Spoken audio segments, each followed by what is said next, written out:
প্রত্যেক দিনের মতো আজকে আবারও একটি রেসিপি নিয়ে আপনাদের সামনে হাজির হলাম। আজকে কুদরির একটি রেসিপি আপনাদের সাথে শেয়ার করব, যেটা রুটি ভাত দুয়ের সাথেই খেতে লাগবে অসাধারণ। নমস্কার বন্ধুরা, মাই কিচেন মাই ব্লগে সবাইকে আবারও একবার স্বাগত। আসুন তাহলে শুরু করা যাক আজকের রেসিপি। তো আজকের রেসিপি বানানোর জন্য এখানে আমি বেশ কিছুটা পরিমাণ কুদরি নিয়ে নিয়েছি। ব্যাক ক্যামেরায় কুদরিগুলি কেটে নিয়েছি। তো কুদরিগুলি প্রথমেই খুব ভালোভাবে ধুয়ে ঠিক এইভাবে লম্বা লম্বা করে কেটে নিয়েছি, আর সাথে বেশ কিছুটা পরিমাণ আলু লম্বা করে কেটে নিয়েছি। তো আজকে কুদরি আলু আর পেঁয়াজ দিয়ে রেসিপিটি তৈরি করব, যেটা রুটি ভাত দুয়ের সাথেই খেতে খুবই ভালো লাগবে। তো চলুন রেসিপিটি শুরু করা যাক। তো এখন গ্যাসের মধ্যে একটা কড়া বসিয়ে এখানে দিয়ে দিয়েছি বেশ কিছুটা পরিমাণ সর্ষের তেল। প্রথমেই ফোড়ন হিসাবে ব্যবহার করছি হাফ চামচ পরিমাণ গোটা জিরে। তো জিরেগুলিকে তেলের মধ্যে বেশ কিছুক্ষণ সময় একটু ভেজে নেব। ফোড়নের কালারটা চেঞ্জ হয়ে গেলে এখানে কেটে রাখা পেঁয়াজগুলি দিয়ে দিচ্ছি। কুদরি আলুর এই রেসিপিতে পেঁয়াজের পরিমাণটা আজকে একটু বেশি করেই দিতে হবে, তাহলে রেসিপিটি খেতে বেশ ভালো লাগবে। অনেকেই কিন্তু কুদরি খেতে একদমই পছন্দ করে না, তবে যদি এইভাবে বানিয়ে নেওয়া হয় খেতে কিন্তু খুবই ভালো লাগে।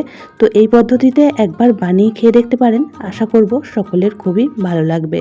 তো পেঁয়াজগুলি তেলের মধ্যে বেশ কিছুক্ষণ সময় একটু ভেজে নেব, খুব বেশি টাইম ভাজার প্রয়োজন নেই। হালকা একটু ভাজা হয়ে আসলে এখানে কেটে রাখা কুদরি আর আলুগুলি দিয়ে দিচ্ছি। তো কুদরি আর আলু এখন পেঁয়াজের সাথে বেশ কিছুক্ষণ সময় ভেজে নেব। কুদরির এই রেসিপিটি গরম গরম ভাত ডালের সাথে বা রুটির সাথেও ডিনারে পরিবেশন করতে পারেন, ভীষণই ভালো লাগবে। পুরনো বন্ধুরা সবসময় আমার পাশে থেকে আমাকে এতটা সাপোর্ট করার জন্য অনেক অনেক ভালোবাসা। নতুন বন্ধুরা যারা চ্যানেলে ভিজিট করছেন, চ্যানেলটি এখনও পর্যন্ত সাবস্ক্রাইব করেননি, তাদের কাছে অনুরোধ রইল চ্যানেলটি সাবস্ক্রাইব করে পাশে থাকা বেল আইকনটির অল প্রেস করে দেবেন। তাহলে আমি যখনই কোনো ভিডিও দেব নোটিফিকেশন সবার আগে আপনাদের কাছে পৌঁছে যাবে।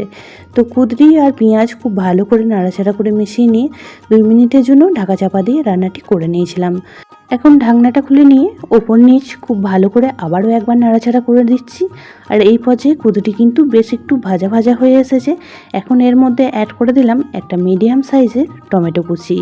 সাথে এখানে বেশ কিছু গুঁড়ো মশলা দিয়ে দিচ্ছি। দিয়ে দিলাম এখানে হাফ চামচ হলুদ গুঁড়ো, সাথে দিয়ে দিলাম হাফ চামচ ধনিয়া গুঁড়ো, দিয়ে দিচ্ছি এখানে পরিমাণ মতন ঝাল লঙ্কার গুঁড়ো। আপনারা ঝালটা যেমন খেতে পছন্দ করবেন সেই অনুযায়ী এখানে ঝাল দিয়ে দেবেন। আর এখানে দিয়ে দিচ্ছি পরিমাণ মতন লবণ, দিয়ে আবারও ঢাকা চাপা দিয়ে রান্নাটি করে নেব 2 মিনিটের জন্য। তাতে করে টমেটোটা খুব সুন্দরভাবে নরম হয়ে যাবে। এই পর্যায়ে গ্যাসের ফ্লেম লো টু মিডিয়ামে রেখে দেবো, তা না হলে নিচে থেকে একদমই পুড়ে যেতে পারে। তো 2 মিনিট পর ঢাকাটা খুলে নিচ্ছি।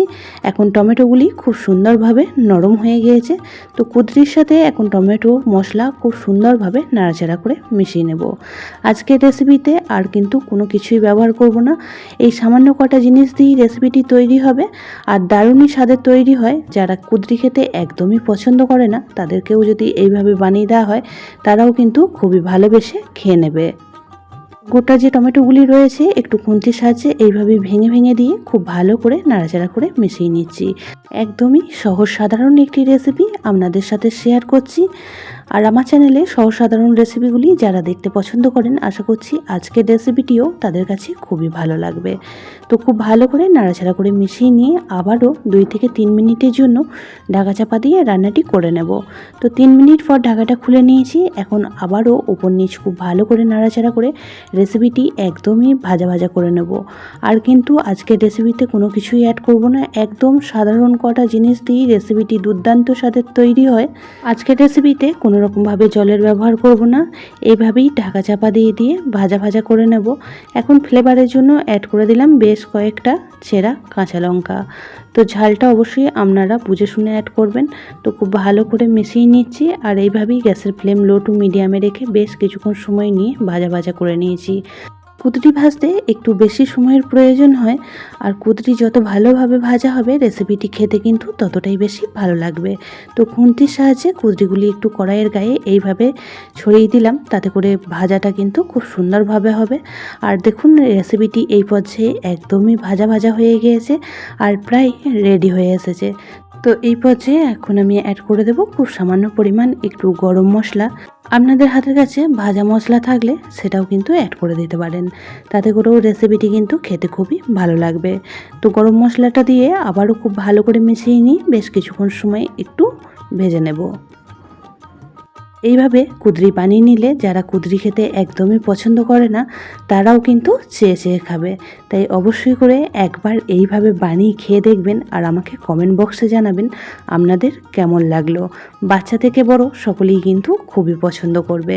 তো রেসিপিটি একদমই রেডি হয়ে গিয়েছে। এখন গ্যাসের ফ্লেমটা অফ করে দেব আর একটা প্লেটের মধ্যে সার্ভ করে দেব। একদমই সহজ সাধারণ একটি রেসিপি আজ আপনাদের সাথে শেয়ার করলাম। কেমন লাগলো জানাতে ভুলবেন না। আর যদি রেসিপিটি কোনো অংশে বেশি ভালো লেগে থাকে তাহলে বন্ধু বান্ধবী প্রিয়জনদের মধ্যে একটা শেয়ার করে দেওয়ার অনুরোধ রইল। সবাই খুব ভালো থাকবেন, সুস্থ থাকবেন। আবারও দেখা হচ্ছে অন্য একটি নতুন রেসিপি বা ব্লগের সাথে। ততক্ষণের জন্য সবাইকে টাটা।